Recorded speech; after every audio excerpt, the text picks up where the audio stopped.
Yeah, Gamescon, that was kind of a big deal. That's the European version of E3, more or less. And so let's get the big stuff out of the way first. Sony will be enacting a friend game sharing plan that's vaguely similar to what Microsoft was trying to do with the Xbox One, and they botched it horribly. And first there was a lot of excitement for what they're calling share play, because it's a lot like what Steam was offering with their version. And I know that Sony's been talking about this since day one, basically, but they kept it kind of in the background because I guess they didn't know when they were going to implement it. And this basically allows you to play somebody else's game from your system through what they call a virtual couch sharing system, which basically sounds like it's using their system to stream the game to you. So I'm expecting that they better get that whole latency thing taken care of with their bouncing back and forth to different systems that they're talking about doing before that gets implemented, and that may have been why they were waiting so long. However, more recent news that I think just came out yesterday is that it's suggesting this feature only works for an hour at a time. Oh, an hour. That'll give me a lot of time to play the game. I don't know how soon you can get back to the game once it boots you or anything like that. There's been a lot of kind of gray area cloudiness. Cloudy. Once a day, or possibly never again. Yeah. Not until you buy it. And Microsoft, they didn't really have much to say at all, bragging largely about their exclusivity deal with Rise of the Tomb Raider, which turns out was not an exclusivity deal. It was just they get it before anybody else does, which is pretty common anymore. So all of that bragging that they did on their show floor is starting to kind of bite them in the behind a little bit. But something cool they are going to do is they're going to start offering download codes on cards that you can buy from participating stores, presumably like Walmart and GameStop and so on. So all of those DLC games and Xbox Live arcade game type stuff, you don't necessarily have to mess with their shop if you don't want to. You can go down to your local store and pick up a little card with the download code on it. I don't know what the difference would be, but part of it is for people that maybe can't really deal with credit cards or something like this. This gives them an alternative. Yeah, some people don't want to use it. They want to use the code cards instead. Pay with cash, pay with check, whatever. And the rest of the news from them, well, unless you're really into Goat Simulator or animated GIFs, there wasn't a whole lot else they had to say. Goat Simulator, oh boy. Yeah, coming to Xbox One. High-def goat action. And EA, they unveiled their latest subscription system called EA Access that will offer perks and bonuses to games, as well as a vault system that will allow you to play games for free for any members, including titles currently like Battlefield 4, Pt.2, FIFA 14, and NFL 25 at present, with more games on the way. Details are very iffy at the moment, and Sony felt that the deal wasn't a good value for their customers turning down EA systems, so that means Xbox One will have an exclusivity thing with EA Access. Part of this decision that Sony did is largely because the existing PlayStation Plus membership package is very similar to what EA is wanting to do separately. So the rep said that, quote, "We don't think asking our fans to pay an extra $5 a month for this EA-specific program represents a good value to our PlayStation gamers." I don't disagree with them, really, because you can have this third party that's wanting to impose extra money at you. But if you like EA games, it's not a bad deal. Yep, if you like throwing more money at them, by all means. I could not find any information on it, so I don't know if this is something they're going to put through on Origin or not, but considering there is still a sizable PC gamer quadrant out there for EA to take advantage of, that sounds mean when I say that. So I imagine Origin will eventually have this system if it's not, released side by side. And probably the biggest news out of Gamescom was Konami unveiled a playable demo of a survival horror title called Pt, which was about 2 hours of really high-detailed spookiness. But lo and behold, it was not what it appeared. As if you beat the spoiler alert, but I think everybody already heard about this already. It's actually an interactive teaser demo for Silent Hill's sequel called Silent Hills. And what's even more interesting here is Hideo Kojima, which is of course the Metal Gear guy, and artistic master Guillermo del Toro. I knew I was going to screw up his name. I've said it a million times, and get me on the air, I'll mess it up. Guillermo del Toro.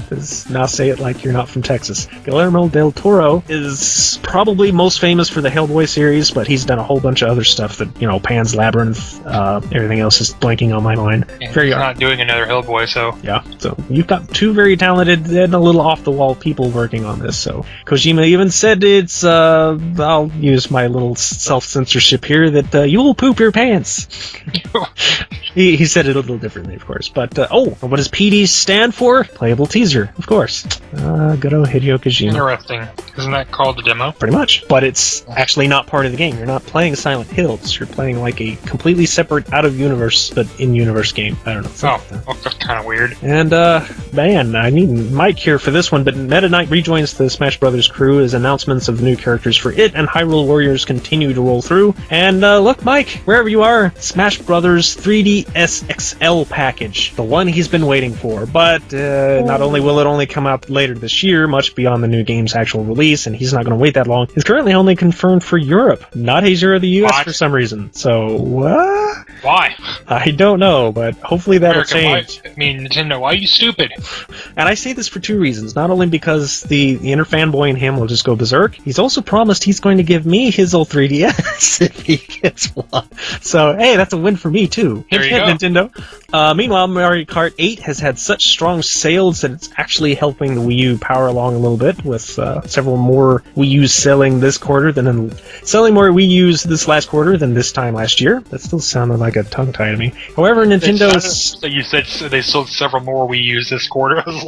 They sold a few more! There we go. Mario Kart 8, it sold us another 15 Wii U's. Woo! Okay.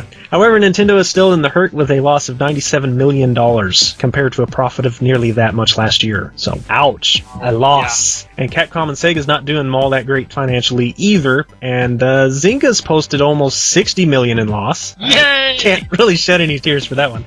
Though Metal Gear Solid 5 is helping Konami out in such a great deal, and Square actually saw some profit this last quarter themselves, and I can't help but think it's partly due to Bravely Default. That technically Final Fantasy game that is completely old school, and people actually bought it, as opposed to these Final Fantasies that are not really what we wanted.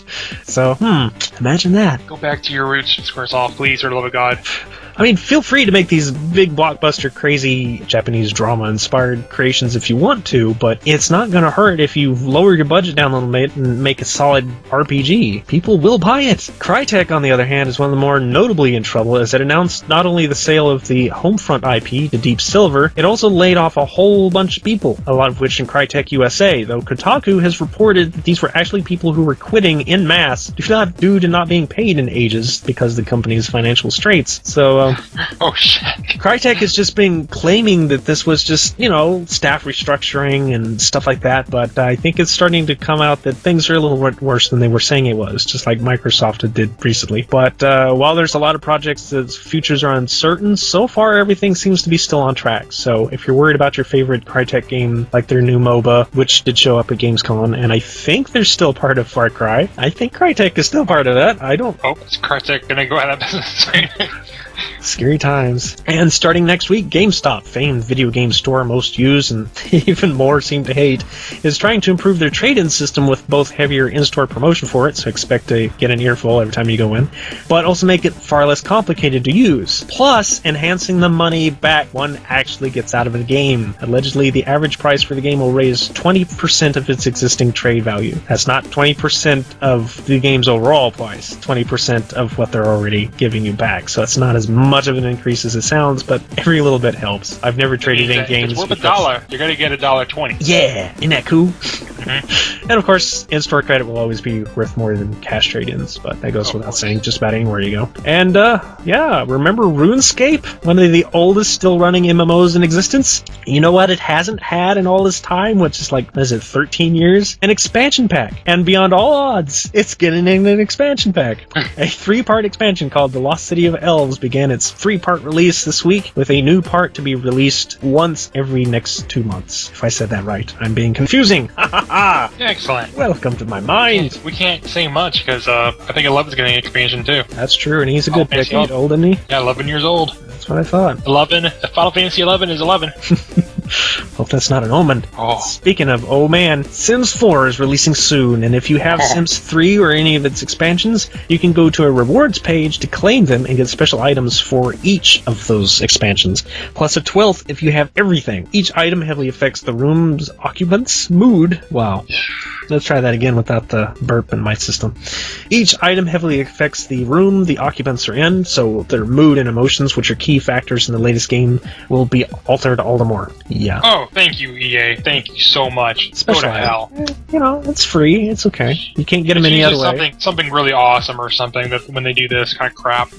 You just need to spend about $500 to get these 12 things, people. Mm-hmm. But if you already owned them, it's not like you're losing your old games either. Or if you wait long enough, you can get them all free like Sims 2. True enough. You might be waiting a while, though. Yeah, about 10 years. But.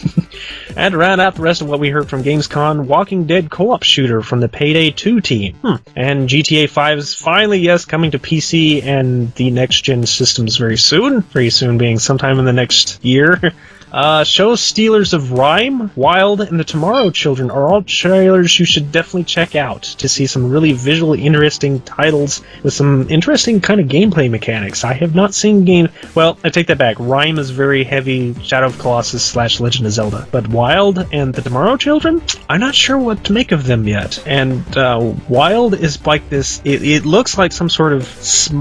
I don't even know how to explain it, because the game mechanics are so... What? But you apparently can choose to be a boar, a wolf, or a human, and possibly a bird. I don't know how that works. And you basically are running a survival game with other players also playing these other different creatures. Are these like anamorphic? No, they're straight up. You're hunting each other basically, but it's not like it's not like an arena game or anything like that. It's like a persistent MMO sort of. You just running around in the wild?